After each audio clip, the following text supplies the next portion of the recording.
It seems like the entire world is canceled right now. And if that is the case, what better thing in the entire world do you have to do than your mandatory disclosures?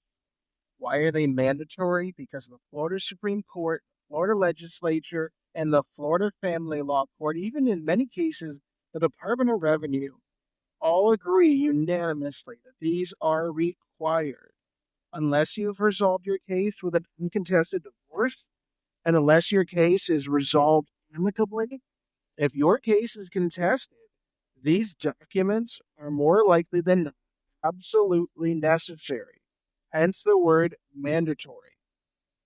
This is based upon Florida Family Law Rule of Procedure 12.285, the dreaded mandatory disclosure rule. Typically, your mandatory disclosures are due in approximately 45 days from the date of service. What are mandatory disclosures specifically? In other words, what documents do you have to provide? Let's go through the exhaustive list as best we can. And keep in mind, there is a distinction here.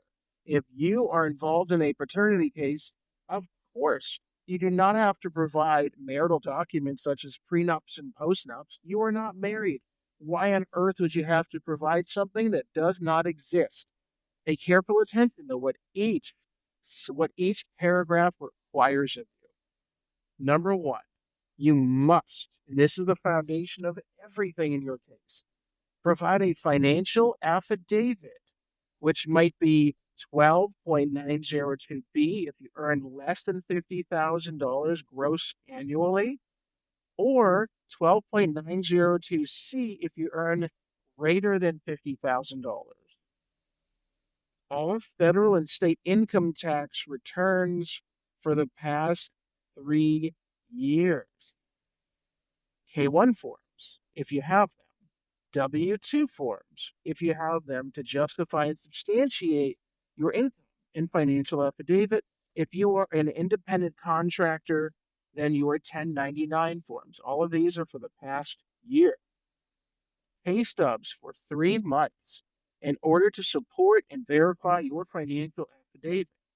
Those are pay stubs from all sources of income from which you are paid. Additionally, what else might you have to provide? A statement of any and all income received for the past 3 months. All loan applications.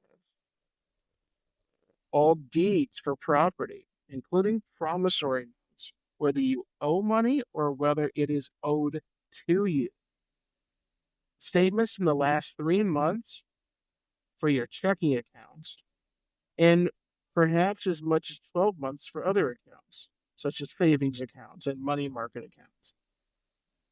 This includes whether or not the account has been closed by you personally, by your spouse, by your former partner, due to inactivity, or deliberately.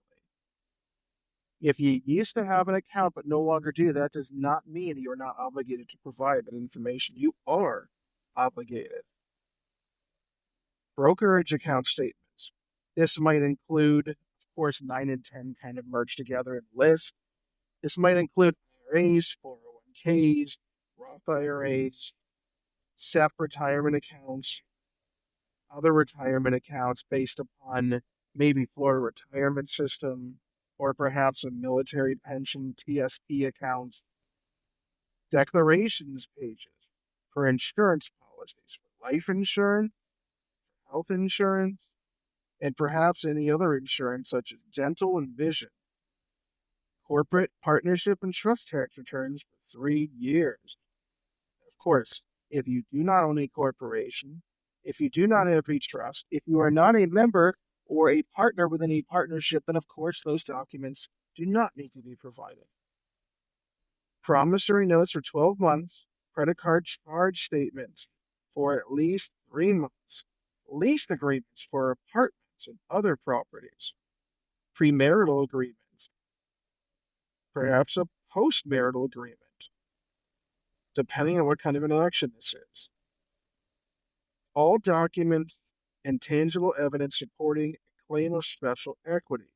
Now, that one is interesting since most special equity claims in family law were abolished in 2008, and any court orders directing you to pay or receive spousal support or child support. That is an enormous list. Absolutely enormous. It could take you hours, days, weeks to provide that. That is why you have 45 days. Do not wait until day 42. Otherwise, you're likely to be late and a motion to compel to be filed against you. I hope this brought a little bit of your requirements to your attention, and I hope that this was educational and informative. Nothing we've said here today in the Best Florida Family Law podcast has been legal advice. Instead, this is intended for your entertainment, really entertaining during a storm, of course. Who doesn't want to learn about mandatory disclosures in Florida family law and torture yourself? Thank you so much for joining us. I hope everybody will be safe during the storm and beyond. Thank you for listening, and we appreciate you all.